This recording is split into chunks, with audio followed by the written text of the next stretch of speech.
Hey guys, welcome back to my channel. This video is going to be my January wrap-up. I've read 5 books this month. 4 of these books were mentioned in my January book haul video, so I'm probably not going to give you the synopsis since I just did that in my book haul. So I'll just leave that link down below if you're curious to know the synopsis of any of these books. So with that, I'll go ahead and get started.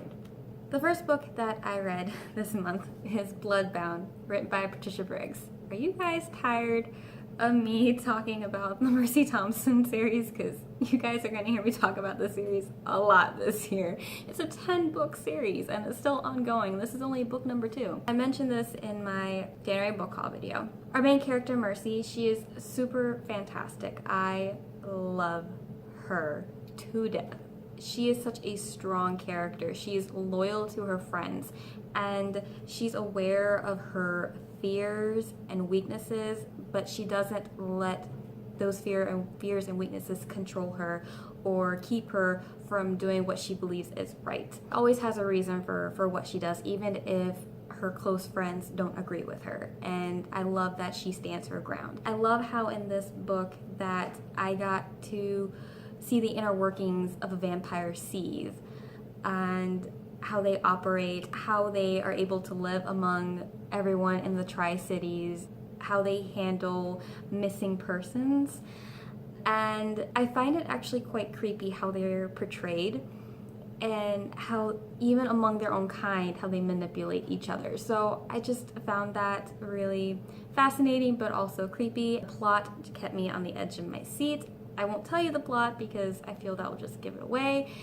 With the Mercy Thompson books, you kind of don't know what you're getting into until you read it. The next book that I read this month is Queen Heir, written by both Jamin Eve and Leah Stone, the first book in the NYC Mecha series. I was planning to do a book review, like a video review of this book, but I've ended up retaking it so many times that every time I try to watch the video, I didn't make sense and I just couldn't get my thoughts together, so I figured, okay, I'll just put it in a wrap-up video. There are wolf shifters. Our main character is a wolf shifter. She is a queen heir. There are also witches mentioned in this book. There are bear shifters, and there are also fae in this book, which completely took me off guard. I did not expect there to be any fae in this book. There is action, there's some romance in there. I didn't mind the romance. I don't think it's insta-lovey at all. The 2 main characters have a history. Neither Ariana or her love interest really put their feelings about each other first. They always keep their duties first, and I just like how the romance doesn't take over the entire book. Ariana as a character, she is a strong character. She has all the qualities to make up a good leader, a good queen. However, at the beginning of the book, I did find her to be quite childish, especially during the summit where she competes against the queen heirs to become queen. She just made it seem like she was better than them, and she just kind of put down the other queen heirs. For example, why wasn't she taught this? She should know this. She's yada yada yada yada, and that just bothered me. It's just like, come on, you're 20 years old, can you act like an adult a little bit, please, because you're being a little immature. But thankfully she wasn't like that the entire book. She does give credit where credit's due. With the wolf shifters, there's always a queen. There's never a wolf king. It's all only run by a female.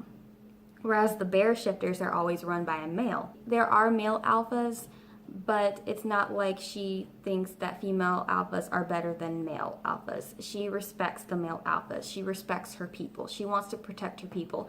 And she's also a character that will fight in the front lines along with her people. So I did grow to like her. I love the side characters that were mentioned in this book as well, and I thought the plot was good. This book is also very fast-paced. Like the first 2 pages, you're told, boom, the queen is dead. I thought I was going to get left behind with how fast-paced this book was, but that wasn't the case. I was still able to follow along, and in the end, I was still able to enjoy the book. The next book that I read this month is The Cruel Prince. I buddy read this with my friend Rebecca. I'm not going to give you the synopsis of this book because this has been all over BookTube and I have talked about it in my January book haul video. The first half of this book, I found it to drag a little bit. It's very descriptive and I don't think I really minded that because I got to paint a picture of what the Fae world looks like. Jude as a character, I didn't really connect with her. I found her to be very impulsive, and my friend Rebecca, she agrees with me. She wants to be part of the Fae. She wants to be able to belong because that is where she grew up. That is all she knows. She doesn't know anything or remember anything about the human world, so she feels that she needs to have a place in the Fae world. And I understand that, but some of the decisions she made, I didn't agree with. She is the type of character that will do whatever it takes to get what she wants. So that's really all I can say about her. Like I said, I didn't really connect with her, but I did enjoy this book. I really did. I gave it 4 stars on Goodreads. And I really love the plot, especially how it picked up in the second half. There were twists that I didn't see, which is not hard to do. I never see twists coming. Rebecca saw the twist coming. That's no surprise there, but I just didn't see some of the twists, and there were deaths in here that I honestly didn't expect. So overall, this was a really good book. The next book that I read this month is The Hobbit, written by J.R.R. Tolkien, and I buddy read this with Eliza from Eliza Reads. I think everyone knows what The Hobbit is. I ended up loving it. I just think this book is so beautifully written, and I love the humor in the narration. I didn't expect there to be any humor, and I just found myself laughing sometimes while reading the book. That's probably my daughter that you're hearing. She's not wanting to nap. Hello, dear. Can I help you? Well, it looks like we have a special guest, my husband. First of all, I just want to say he's not a fan of The Hobbit. He doesn't care for Lord of the Rings. So I will say that it was so fun being able to talk about it with someone who does enjoy it, like Eliza. He doesn't care. Anyways, like I was saying, I really enjoyed the humor in the narration. I love the characters, especially Bilbo. He is just this ordinary little hobbit that just wants to stay comfortable in his own home without any adventure, and then he finds that he wants an adventure and he's actually capable of doing courageous things. Did you say Bilbo? Bilbo, yes. The main character. Did you know Bilbo. if you change the B's to a D, what that would be?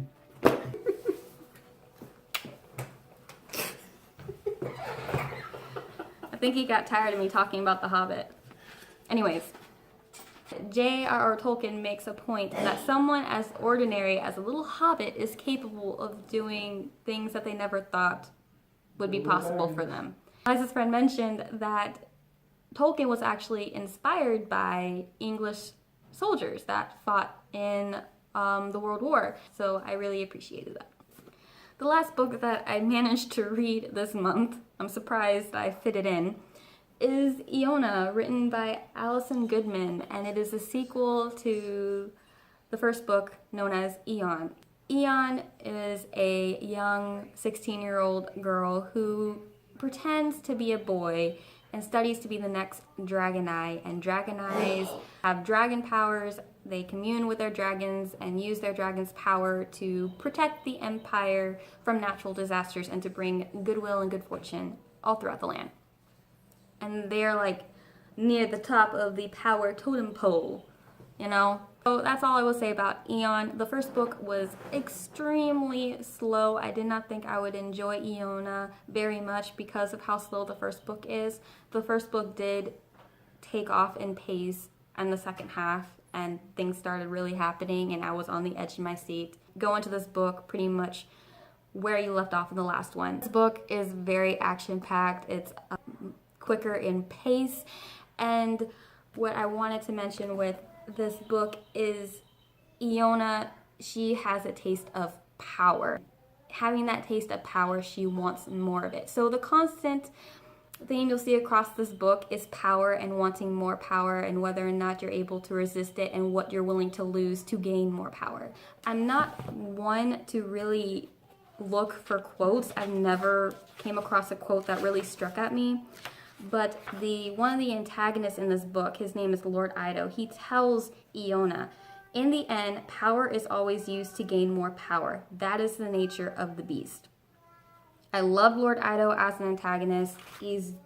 I hated him in the first book, and in the second book, I started to like him, and then I started to hate him towards the end of the book. He is one of those characters that just lives off of power, that feels like he can't live without power, because without power, he feels like he's nothing. He's a nobody, and he doesn't want to be a nobody. He wants to be somebody.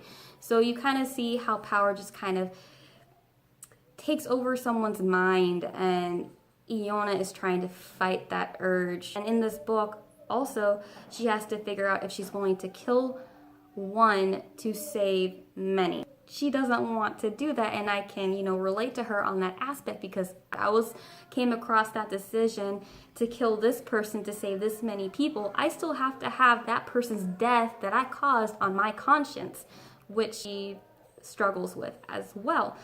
But in the end, it's either them or you, or them or your loved one. So which is it going to be? And she does come across that choice every now and then in the book. I find that power can, as in portrayed in this book and even portrayed in our world today, power can be an addictive thing. Because when you have power, you have control. And when you have power and control, you have people that will respect you, admire you, and even fear you. There's just something about having control that's just, I don't know how to explain it. But power also comes with a cost, and that's also emphasized throughout this book as well. And you'll also see duty and honor throughout this book and what it means to each of these characters. There's also loyalties being tested, there's trust being tested, there's secrets being kept even among friends and allies. And when those secrets finally come out, that causes further distrust among the group. So you're seeing tension among the characters when they're really on the same side fighting for the same goal. You could literally cut the tension between the characters with a knife. It is crazy. I was on the edge of my seat. So I just found this book really exciting. I think the author did a really amazing job with her writing. I mean, I did find a couple grammatical errors there, but it didn't bother me because there weren't that many anyways. But really amazing. Loved it. Kind of wish there was a third book, but I'm kind of glad it ended the way it did because I thought it was great. It was amazing. I'm not trying to hype up this book, but I think this book has really left a strong impression on me, and I'm really glad that I read it. Yes, these are all the books that I read this month, and yeah, I would love to know if you read any of these books, what you thought of it, especially The Cruel Prince. I mean, what did you think of Jude? Did you love her? Did you not really care for her? I would love to know your thoughts on it. So yeah, I'm gonna end this video before I ramble too long. Thank you guys so much for watching. I hope you're having a great day, and hopefully I'll see you again in my next video. Until then, bye. That's all. I'm trying to film. Okay, can I film, please? I already have to cut out so much stuff. This is what happens when he's not working. He bugs me. I love him, but he bugs me sometimes.